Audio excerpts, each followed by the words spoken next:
देखिए हिलाल साहब, सबसे पहले मैं बच्चों को ये एडवाइस करूँगा कि आपका डेट आने वाला है 3 तारीख आपका डेट डिसाइडेड है, जो संडे आ रही है।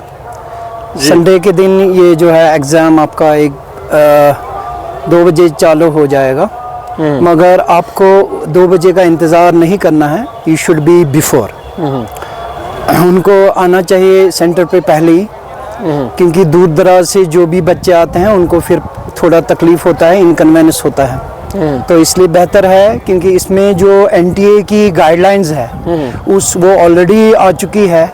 उस गाइडलाइन के हिसाब से ही बच्चों को चलना है। सबसे पहले उनको जो फ्रिस्किंग रहेगी, फ्रिस्किंग के लिए उनको एक टाइम देना है बच्चों को, तो ताकि वो सेंटर पे चले जाएं। मगर कुछ चीज़ें जो मैं बता दूंगा उनके लिए वो बेहतर रहेगा। सबसे पहली चीज़ है, उनको आधार जो है ओरिजिनल होना चाहिए साथ, नंबर 1। नंबर 2 उनके साथ होना चाहिए एडमिट कार्ड। नंबर 3 उनके साथ वो एप्लीकेशन फॉर्म होना चाहिए जो उन्होंने at the time of submission of the form किया है। वो 3 पेज रहा करता है। वो 3 पेज वो अपने साथ ले आए, और प्लस उसके साथ ओरिजिनल फ़ोटो होना चाहिए। वही फ़ोटोग्राफ होना चाहिए जो उन्होंने उस दिन सबमिशन के टाइम पे दिया है। और नंबर 4 उनको ये रहेगा कि उसमें थंब इम्प्रेशन होना ज़रूरी है वो, मगर at the time of centre पे जाने में आने से 2 मिनट पहले वो उनको करना है। और साइन जो रहेगा, साइन सेम रहेगा वही जो उन्होंने उस दिन एप्लीकेशन फॉर्म में डाला है जी। नंबर 1। नंबर 2 उनको ये जहन में रखना है कि टाइम उनका 3 आवर्स जर्नी चलेगी है, और विद कॉन्फिडेंस बैठना है। और इसके साथ साथ उनको ख्याल रखना है कि सीसीटीवी सर्विलेंस पूरी है, जिसका बैक एंड पे एनटीए खुद मॉनिटर करता है। इसलिए उनको एक मतलब बाई चांस भी अगर कभी कोई दोस्त एक दूसरे से बात करता है इन गुड फेथ, वो भी जायज़ नहीं है, वो भी परमिसिबल नहीं है। इनको चाहिए कि बिल्कुल कोई इशारा नहीं, कोई चीज़ चाहे हाथ से दिखाएं या कोई बात करें, वो भी जायज़ नहीं है। ये आराम से अपने सीट पे बैठें, आइडेंटिफाई करें अपनी सीट और बैठें। और प्लस 2 बजे से पहले इनको 10 मिनट पहले दिया जाएगा पेपर। तो इनको क्या करना है कि ये पेपर को आप आराम से देख लीजिएगा पूरा, मगर सेक्शन वाइज आप ले लीजिए। से सेक्शन 1 इट में बी बायोलॉजी, सेक्शन 2 इट में बी फिजिक्स, सेक्शन 3 इट में बी केमिस्ट्री। ये सेक्शन के हिसाब से ले लेंगे, और राउंड के हिसाब से राउंड 1 एंड राउंड 2। राउंड 1 में इनको क्या करना है, जो इनको बिल्कुल आराम से आता है तो कॉन्फिडेंस से वो करें एक राउंड में। जैसे बायोलॉजी में उनका एक राउंड में आ जाता है तो वो करें। उसके बाद वो दूसरे राउंड में जाएंगे इस पे फिजिक्स के लिए, उसके बाद तीसरे राउंड में जाएंगे केमिस्ट्री के लिए। सिमिलरली ये टाइम के हिसाब से चलें। इनको जहन में रहना चाहिए कि मैंने कितना टाइम देना है, मेरे को अलॉटेड टाइम है 3 आवर्स, ये कैसे मैं यूज़ करूँगा जुडिशरी। इसमें सबसे बड़ी चीज़ है कि 2 चीज़ें हो जाते हैं एग्ज़ाम में, ख़ासकर इसमें 2 चीज़ों का ख़ास ख्याल रखना है। एक तो अगर किसी बच्चे को सब आता है तो वो ज़्यादा ओवर कॉन्फिडेंट हो जाता है, ओवर कॉन्फिडेंट होना नहीं है। दूसरा, जिसको कम आता है तो वो बेचारा थोड़ा सा ये नर्वस हो जाता है। नर्वस होने की भी बात नहीं है, क्योंकि इसमें उसको ये देखना है जो मुझे आता है वो आप कर लो आराम से, जितना आप कर सकते हो उतना कर लो, उस पर वो कॉन्फिडेंस के साथ। दूसरी बात सबसे अहम चीज़ है जो है नेगेटिव मार्किंग।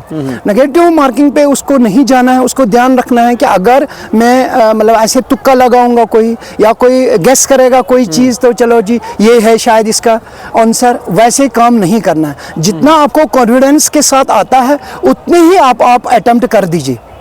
ये मेरी इनको बच्चों को सलाह है, क्योंकि कोई बच्चा ऐसा होता है कि ज़्यादातर बच्चे वो इसमें रह जाते हैं इस चीज़ के लिए कि मतलब चॉइस करने में कि अगर मैं ये करूँगा फिर ऐसा होना चाहिए, ये नहीं होना चाहिए। इसलिए बेहतर यही चीज़ है, आप कॉन्फिडेंस के साथ जाइए।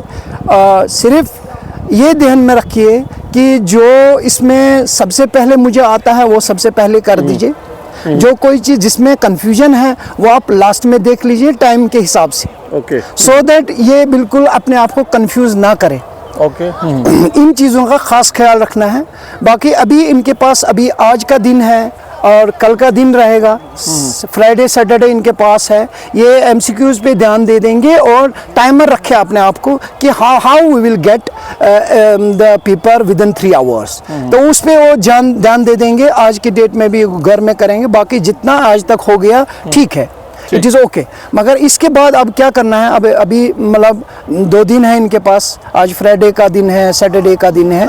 ये आराम से जाएं, आराम से देखें हर चीज़ को, जितना इन्होंने प्रिपेयर किया है उसको रिवाइज थोड़ा सा हल्का करके वो पूरा ले लीजिए अपने हाथ में, so that they can crack the exam. मेरी यही सलाह है इनके लिए। और इसके लिए मैं ख़ास एक चीज़ बता दूंगा जो अभी एनटीए ने इस साल किया है, वो है एक्सटेंशन ऑफ 1 आवर। वो जो उनके लिए है, वो बच्चे हैं जो फिज़िकली चैलेंज्ड बच्चे हैं, उनके लिए वो एक 1 आवर दिया गया है। यानी कि जो नॉर्मल बच्चे हैं उनके लिए 3 आवर्स का है, और जो अबनॉर्मल बच्चे हैं उनके लिए 1 आवर्स ज़्यादा दिया गया है। अच्छा। इस चीज़ के लिए अप टू 6। यानी कि जो नॉर्मल बच्चे हैं उनका टाइम रहेगा 5 बजे तक, जो अबनॉर्मल है, डिसेबल है, फिजिकली चैलेंज्ड बच्चे हैं, उनके लिए रहेगा अप टू 6। ओके। और दूसरी बात जो मैं कहना चाहता हूँ ज़रूरी, जैसे कोई टेक्निकल फॉल्ट आ जाता है while doing the this authentication, आप ये लोग करते हैं बायो ऑथेंटिकेशन, उसमें फॉर एग्जांपल खुदा न खास्ता कभी टेक्निकल फॉल्ट आ जाता है, तो उसके लिए आप उनको आप वहाँ इन्विजिलेटर को पूछ लीजिए, या जो भी वहाँ रहेगा वहाँ एग्जामिनेशन से साइड से उनसे ले लीजिए आप। ये चीज़ की एक फॉर्म आता है कि वो फिल करना होता है ऑन स्पॉट। ओके। तो इसके लिए पैनिक होने की ज़रूरत नहीं है कि मैंने बायोमेट्रिक नहीं किया। ओके। ये कोई मसला नहीं है तब तक जब तक कि ये फॉर्म ना भरे।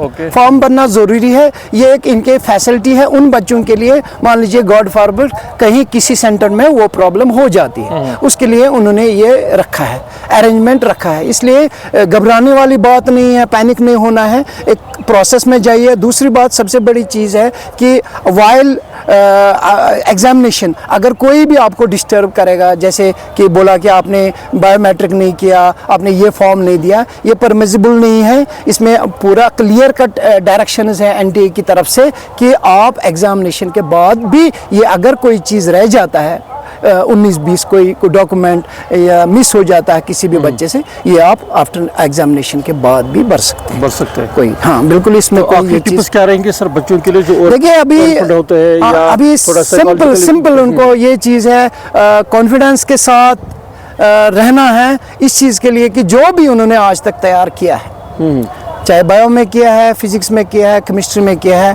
तैयार किया है, उसी को रिवाइज करके अभी टाइमर रख दीजिए। थोड़ा सा होता ये चीज़ रहेगा इनको कि टाइम के हिसाब से हमको किस तरह चलना है। और दूसरी बात ये जो दिल पे नहीं लेना है, कोई ये चीज़ नहीं है, कोई ऐसा नहीं है कि मतलब उनको ये लगता है किसी को इसी दिन बीमार होता है, फीवर चढ़ जाता है, ऐसी कोई चीज़ नहीं है। दिल पे मत ले लीजिए, this is not the ultimate. Okay. आपको चलना है, अभी और भी जहान है, ऐसा कोई चीज़ नहीं, दूर है, मंजिल दूर है। आप बिल्कुल बेफिक्र होके जाइए और एक अपना एग्ज़ाम अटेंड कर दीजिए। अपनी राय रखने के लिए सर आपका बहुत बहुत शुक्रिया। बहसियत एक्सपर्ट, बहसियत काउंसलर, बच्चों के लिए हमेशा आप अपनी बात रखते हैं, सलाह देते हैं, तो इसके लिए आपका बहुत बहुत शुक्रिया सर। शुक्रिया हिलाल साहब, शुक्रिया हिलाल। Thank you.